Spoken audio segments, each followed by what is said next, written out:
Sebuah masalah yang terjadi antara Ketua Umum Perhimpunan Advokat Indonesia atau Peradi, Otto Hasibuan, dengan Hotman Paris kini kembali berlanjut. Dan hal itu pun akhirnya dijawab oleh sang Ketua Umum terkait tuduhan jari Hotman mengenai advokat yang suka memamerkan kekayaan dan juga kemewahan yang dituding menjadi sebuah pelanggaran kode etik bagi advokat. Dan tidak hanya itu, Otto Hasibuan pun juga memberikan penjelasan dan membantah tuduhan Hotman Paris yang mengatakan bahwa dirinya meminta agar Dewan Kehormatan Peradi untuk memeriksa Hotman lantaran sering memamerkan kekayaannya. Lantas, seperti apakah jawaban Otto Hasibuan selaku Ketua Umum Peradi mendengar tuduhan-tuduhan yang dilayangkan Hotman Paris untuk dirinya? Fine-fine aja lah, kalau dia suka dengan itu ya nggak apa-apa kan, santai-santai aja. Kalau dia dengan itu dia senang, nggak, bagi saya nggak ada masalah. Loh, yang saya bagian kenapa orang dia memulai siapa sih? Nggak apa-apa lah, coba dia lah. Ya saya sih sebenarnya, ya makanya saya juga heran kenapa dia nyerang saya pribadi, ya kan. Cuma kalau saya layani kan juga kan nanti kan jadi panjang terus kan. Konten dia nanti jadi hebat pula kan, ya kan? Saya kan nggak perlu konten saya hebat tidak hebat, nggak ada urusan kan. Jadi bagi saya ya santai-santai aja lah. Pokoknya kalau dia senang dengan itu, fine-fine aja. Dia terus mau hina saya, silahkan aja. Saya udah bilang kan, saya tidak tinggi karena dipuji, saya tidak rendah karena dihina. Ya jadi kalau dia dengan menghina saya dia senang, nggak apa-apa. Kalau dia itu nggak ada masalah buat saya. Simple aja. Yang tadi itu sebenarnya yang saya katakan tadi itu yang dia menyatakan saya, menuduh saya, menyatakan bahwa istilahnya itu tadi itu memamerkan harta-harta itu adalah melanggar kode etik, yaitu yang merupakan fitnah dan pencemaran nama baik. Karena saya tidak pernah menyatakan itu. Ya. Nah, kalau soal dia tuduh saya suruh pamer-pamer, ya kalau itu bagi saya itu nggak ada masalah lah. Simple aja. Dia senang nggak menghina saya? Kalau dengan itu dia puas, nggak apa-apa. Ya kan, dia jangan baper dong. Ya kan, dia jangan baper dong. Ya kan, kalau dia tidak merasa bersalah kan nggak ada masalah. Banyak sekali orang juga di sana itu nggak ada masalah. Banyak di sana orang punya harta banyak juga nggak ada masalah.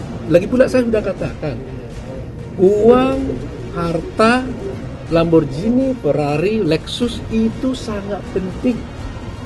Ya, salah satu kebahagiaan orang adalah uang. Gak ada salah. Flexing berarti? Gak ada yang salah. Jangan salah diartikan omongan saya ya. Gak ada yang salah. Itu perlu, sangat perlu. Apalagi bagi seorang advokat.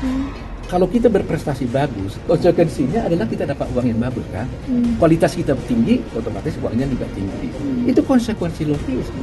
Yang ingin saya sampaikan adalah jangan sampai advokat baru ini atau calon advokat ini berpikir mau jadi advokat supaya kaya, supaya dapat mobil mewah. Jangan begitu. Kalau itu yang terjadi, nanti dia bisa berpotensi menghalalkan segala cara untuk mendapatkan uang. Itu tugas saya sebagai Ketua Umum Peradi, harus memberikan edukasi kepada calon-calon advokat baru maupun calon-calon advokat. Sampai kapanpun, perlu diingat tuh ya, sampai kapanpun saya akan sampaikan itu. Ya, karena itu tugas saya sebagai Ketua Umum Peradi, memberikan edukasi kepada calon-calon advokat ini. Jadi jangan dibalik-balik paradigmanya gitu loh.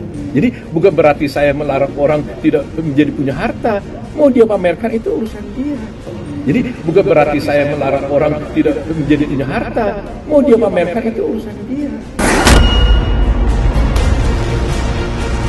Saya tidak mengatakan sah atau tidak, ya kan? Refleksi itu masuk semua, Pak. Pamer. Pamer. Bahasanya dia tinggi soalnya.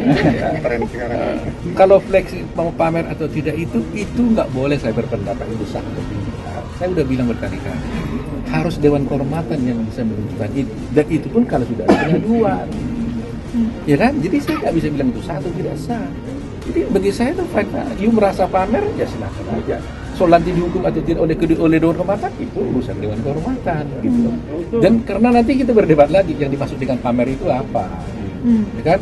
Umpamanya gini, saya berfoto ada mobil di belakang, itu pamer nggak? Atau ada orang mengatakan pamer, oh ini loh baju saya harganya segini. Nah, mungkin itu yang pamer kali ya gitu ya. Tapi ya itu pun saya juga nggak terlalu jauh lah. Urusan pribadi orang. Tapi yang penting bagi saya, apakah pamer itu sah atau tidak, itu urusan Dewan Kehormatan.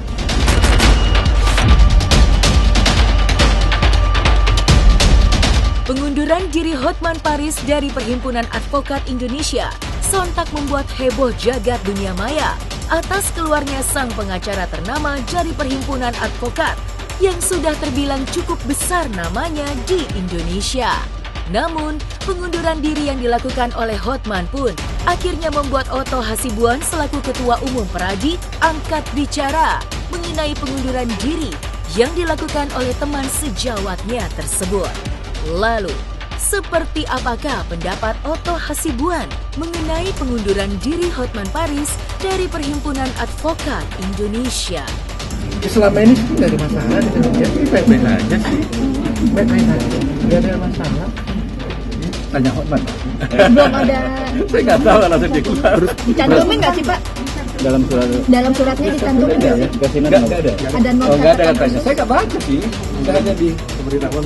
Saya hanya di WA kemarin. Nggak ada ya. Pernah di WA tapi nggak perhatikan. Hanya dia yang tahu. Itu di harian kita itu. Berarti tidak ada not khusus. Apa tuh Bang? Pemberitahuan mengundurkan diri dari keanggotaan Peradi. Dengan alasan? Alasannya nggak ada. Ada. Nggak ada. Kalau sebagai advokat, kecuali kita memecat dia sebagai advokat. Jadi keanggotaan itu kan mandatori sifatnya, wajib kan. Dan itu bukan kewajiban kita, kewajiban dia menjadi anggota. Nah, tapi kalau mengenai pengunduran diri sebagai advokat, berhenti sebagai advokat, itu diatur dalam undang-undang. Tapi kalau pengunduran diri sebagai anggota Peradi, nggak ada itu aturannya. Karena mandatori wajib. Jadi melekat ya Bang? Melekat. Nggak bisa pindah? Berdasarkan undang-undang itu. Oke. Nggak ada masalah. Pokoknya dia mau kalau apa yang dia bikin senang, silahkan aja. Kalau itu buat dia bahagia, tak apa-apa. Ya, menurut pemahaman kita harus begini diterapkan. Kalau kita konsisten dengan undang-undang, ya pasal 30 dan pasal 32 kan konsisten. Tapi kalau kita bilang, oh nyatanya sudah banyak organisasi yang lain, itu kan soal yang lain. Itu kan soal penyimpangan. Tapi aturannya tidak seperti itu.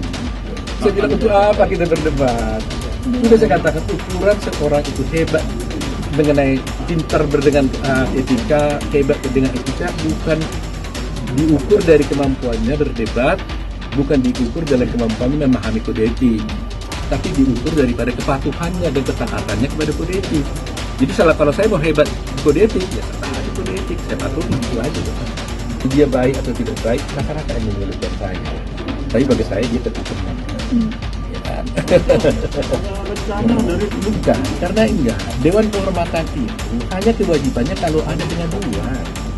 Kami yang mempunyai kewajiban memberikan edukasi kepada calon advokat. Edukasi. Jadi seperti pembekalan itu. Saya katakan, kalian nih boleh punya harta nggak? Boleh. Boleh punya mobil mewah nggak? Boleh. Punya Lamborghini atau Ferrari nggak? Boleh. Punya Lexus boleh nggak? Boleh. Nggak ada yang salah.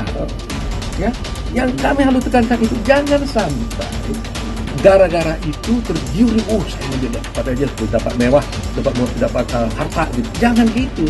Itu berbahaya. Tujuan advokat menjadi advokat itu adalah menegakkan hukum dan keadilan. Soal kemudian dalam menegakkan hukum dia dapat uang, nah itu konsekuensi logis, ya kan? Makanya selalu kita katakan tingkatkan kualitasmu sebagai advokat. Kalau kau berkualitas, maka uangmu akan banyak. Gitu. Kalau kau semakin baik, maka tentunya orang akan lebih menghargai kamu baik. Itu yang kita tekankan. Tapi di benaknya nggak boleh kita uang, gitu lah. Tapi uang perlu. Gitu. Jadi kalau ada refleksi tadi bilang itu ya, oke lah. Aduh, saya nggak detail ya, karena baru laporan pengaduan itu saya terima paling kalau satu tahun sekali kan di Rakernas. Jadi apa yang terjadi di kehormatan ini kami nggak pernah campur. Jadi jangan salah paham ya. Kita ini organisasi kan kita besar. Kita ada komisi pengawas, ada dewan kehormatan, dan orang-orangnya pun ada sekretariat sendiri, sekretarisnya sendiri. Jadi apa yang terjadi di Dewan Kehormatan 1 tahun itu saya nggak pernah tahu. Baru nanti di Rakernas mereka biasanya lapor, kan? Baru terakhir nanti 5 tahun sekali diundang. Jadi itu yang ada gitu. Jadi seperti sekarang ini, katanya kan ada laporan dari RKI, Komisi Hotman kepada Hotman. Hotman juga melapor. Kita hanya dapat dengar di media pada waktu itu diputus, gitu kan? Kemudian ada yang banding, gitu kan? Kemarin saya dengar dari Dewan Kehormatan, katanya udah diputus. Tapi putusannya apa juga tidak tahu, kita tidak ada. Kita bilang Hotman, saya pokoknya kalau bicara pribadi Hotman atau siapapun saya tidak pernah mau. Ya, saya tidak akan mau. Itu nggak bagus. Bagaimanapun kan juga tentang sejarah.